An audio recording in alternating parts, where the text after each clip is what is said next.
What's up, everybody? It's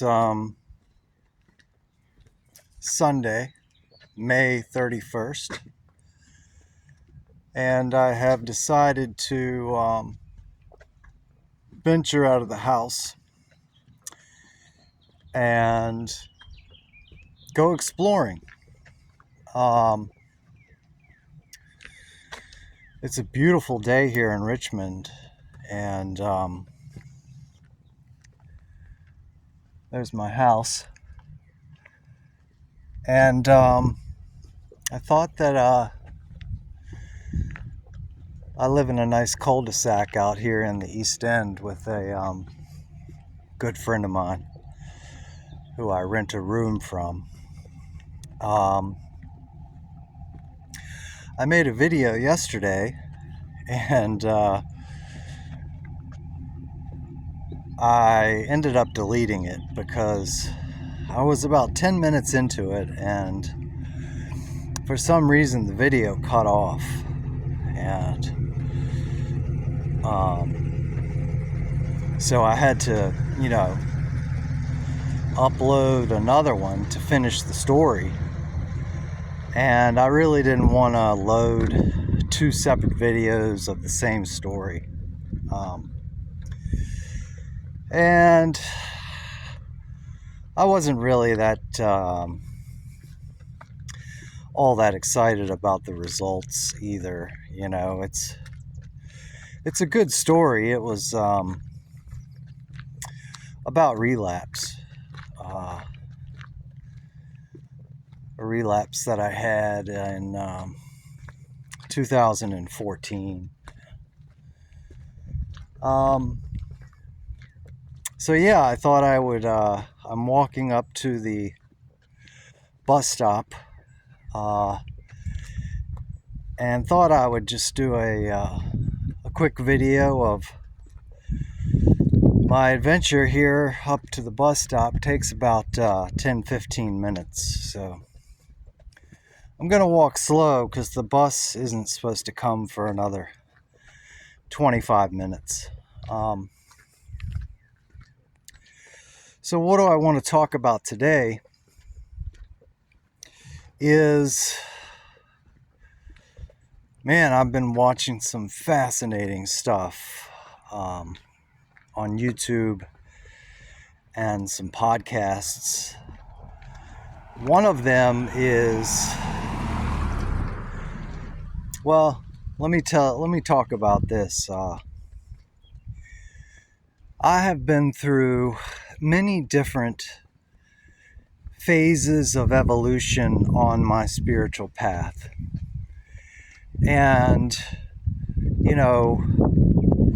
I've talked a little bit about it before, like being very much involved in science and physics, and leaning more towards evolution, and I when I was a teenager, reading Stephen Hawking's and Corey Powell and Richard Feynman and God in the Equation, and I came up with a theory of my own that God, I called it the PET theory, HPET, higher power explosion theory.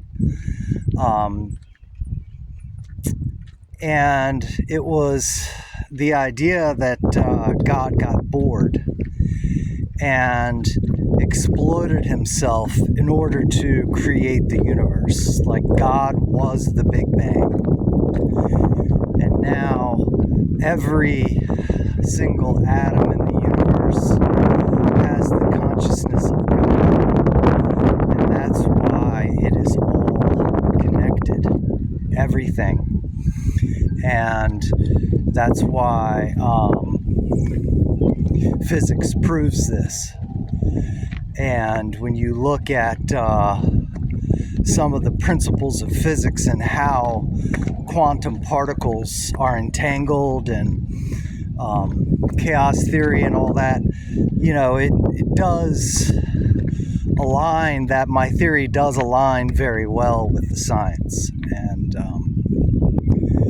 then, when I started to discover different Eastern philosophies and theologies, I was really, really attracted to Buddhism. And I started getting into deep transcendental meditation.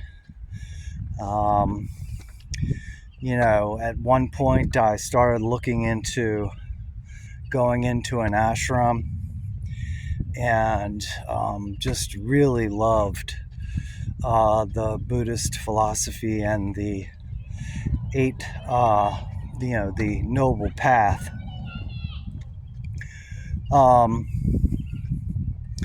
And then I started getting into, I discovered Alan Watts and his teachings about Eastern religion and Hinduism, and discovered Anthony DeMello and his talk on awareness, and how he had blended, I guess he was a Catholic priest, but grew up in India and was able to blend all of those into some type of Christian mysticism.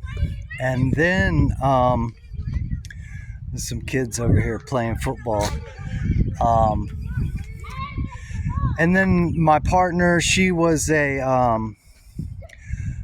yoga teacher, trainer, and and an Ayurvedic practitioner. So I started to get into Ayurveda. And then I discovered Universal Dances of Peace. And Universal Dances of Peace introduced me to Sufism, and that introduced me to a gentleman by the name of Parzia Inayat Khan, who is part of the Inayati order of Sufism. So his grandfather was Hazrat Inayat Khan. So if you know anything about spirituality, Hazrat Inayat Khan is up there with like Gandhi or the Dalai Lama. And his grandson, the Inayati order, moved to Richmond, their headquarters. And so I literally got to go sit in front of Parzia and listen to him give talks and teachings, and just be absolutely blown away, by his talks. And I mean, it is a spiritual experience in and of itself when you're in the presence of people with that amount of power and consciousness. And to be able to be in the presence of the lineage of the Inayati order of Sufism is just an incredible gift, and something that I am grateful beyond words to be able to experience firsthand. So and Sufism just was like absolutely perfect as far as everything that I had learned and the principles and the values that I try to live by. And also the idea that all of the prophets in every religion, all are teaching the same thing.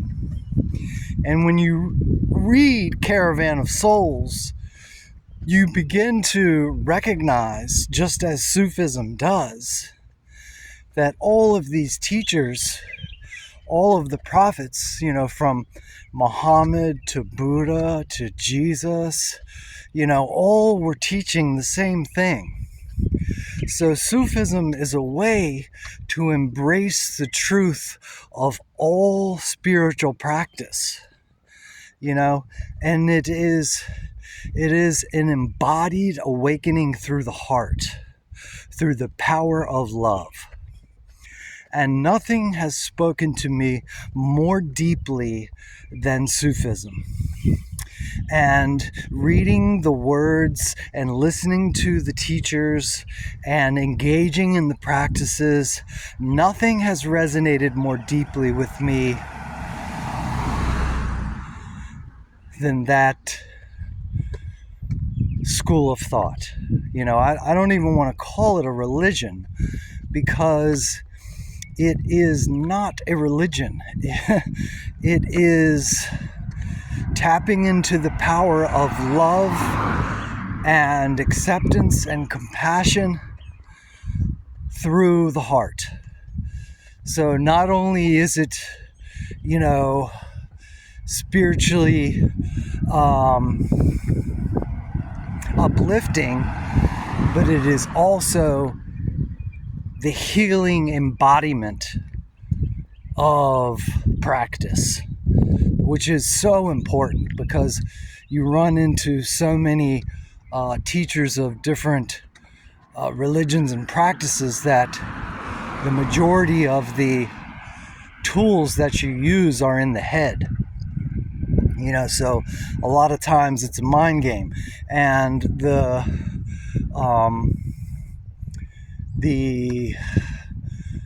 kind of like I don't know if I want to say problems, but some of the issues that I'm running into with the majority of these so-called influencers on Instagram and TikTok and X is that, they're spitting out all this knowledge and so-called truth, but it's a bunch of spiritual jargon that, it's just all ego. It's not coming from an embodied place of love from the heart. It's coming from still from the same mindset of, look at me, look how much I know, give me a like and subscribe to my channel, that type of crap, and you can, if you're in a place like me, you can see it, you can feel it, you can hear it, you can pick up on it almost instantly. It's not hard when you are living in this level of discernment that I have, to pick these people out, like shooting apples in a barrel. So getting back to, Sufism and discovering Persia and listening to him give talks and lectures every Sunday for like a year, and doing the practices and the workshops that he was offering was just incredibly powerful for me, and still continues to guide me to this day. Just I think it was Friday, I was listening to the effect of Sufism on the planet. Just an incredible talk he gave. And another big figurehead in the Sufism realm is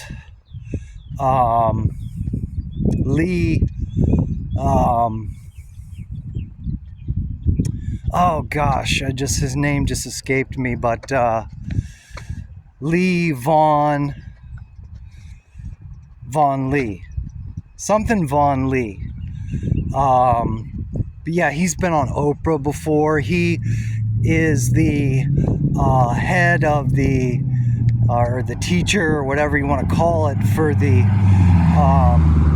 Golden Sufi Center in Los Angeles, I believe.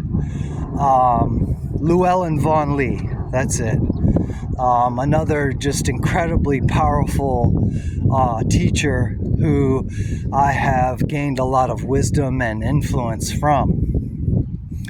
So, as far as my spiritual path over the last 50 years, oh, and by the way, also, like last night in my story, I was talking about my sponsor, John Lowndes, and he was not only taking me through the big book, but also helping to teach me out of Emmett Fox's book, The Sermon on the Mount. So not only did that help reconnect with my Christian roots, but it also inspired me to begin the practice of contemplative prayer with Richard Rohr and Cynthia Bourgeault and the Center for Action and Contemplation. I started to do a lot of healing work around, all of the programming that I had received, as a kid growing up, as far as racism and the patriarchy. Those were huge in my healing process, and I'm extremely grateful for being exposed to all of their work as well. So I just arrived here to the bus stop, and you're not going to be able to hear me because of all this traffic. So what I'll do is I'll continue part 2 of this talk tomorrow, because I'm off of work, and so I'll have an opportunity to do another video. I appreciate everybody for listening. I hope everybody's doing well, and trust me, I will bring this talk full circle in part 2. Peace out.